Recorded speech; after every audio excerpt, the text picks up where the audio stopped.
আজকে বানাবো দুর্দান্ত স্বাদের চাল কুমড়ো ঘন্ট। চাল কুমড়োগুলোকে প্রথমে ঝিরিঝিরি করে কেটে লবণ দিয়ে মাখিয়ে রেখেছি, যাতে চাল কুমড়ো থেকে এক্সট্রা জলটা বেরিয়ে যায়। এবার কড়াইয়ে তেল দিয়ে ফোড়নে দিয়ে দিচ্ছি গোটা জিরা, শুকনো লঙ্কা, তেজপাতা।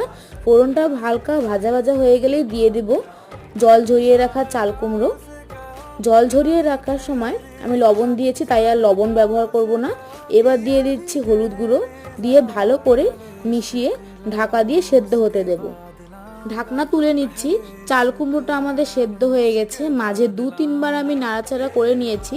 এবার দিয়ে দিচ্ছি চেরা কাঁচা লঙ্কা, জিরে গুঁড়ো, ধনে গুঁড়ো দিয়ে ভালো করে মিশিয়ে নেব।